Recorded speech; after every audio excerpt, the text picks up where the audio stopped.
In-depth coverage of the top stories and breaking news when it happens. News Radio 1080 KRLD. If you're under the age of 65, a panel of medical experts wants you to get screened for anxiety. The U.S. Preventive Services Task Force, appointed by the Department of Health and Human Services, is making the recommendation. The panel says there's a critical need, citing extreme stress levels among Americans. Baqi Martin is a licensed clinical social worker with Connections Wellness Group, and he talks with KRLD. I do believe that as a nation, as a country, that we are dealing with probably more anxiety and stress than ever in history that you could probably calculate. And so, yeah, it should be evaluated, tested to see where we stand as a nation. The other side of that is once you've identified it, now what do you do with it? Now, it's one thing to make the recommendation for these screenings, but it's a far different matter to actually implement them, especially when there's a shortage of people in this field of psychiatry.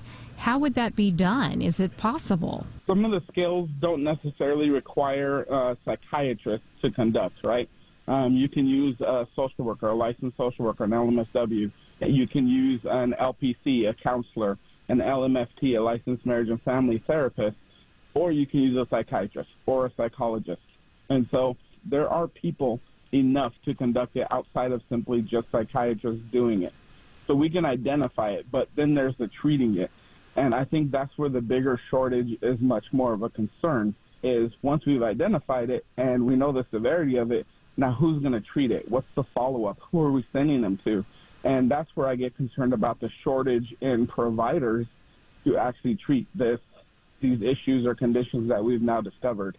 Do you think this might eventually, like when you go in for your physical or you see your general doctor, maybe they hand you the screening and they're kind of the first line of help, and then maybe they recommend, this is where you go next? Is that kind of where this is going, you think, or no? I think that would be ideal. I just don't think the overall healthcare system is integrated enough to be able to do that efficiently at this point.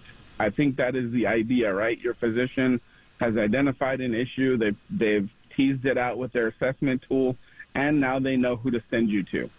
And then now that they've sent you to that person, they have availability to treat your issue and help you get better.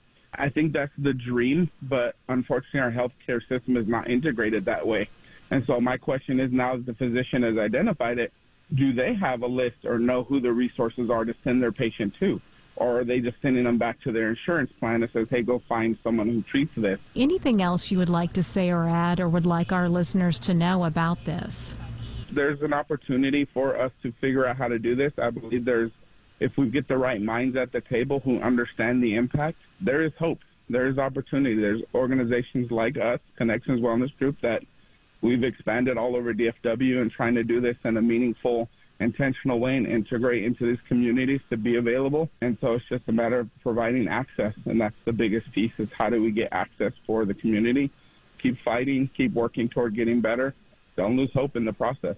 That's Baqi Martin, a licensed clinical social worker with Connections Wellness Group on KRLD.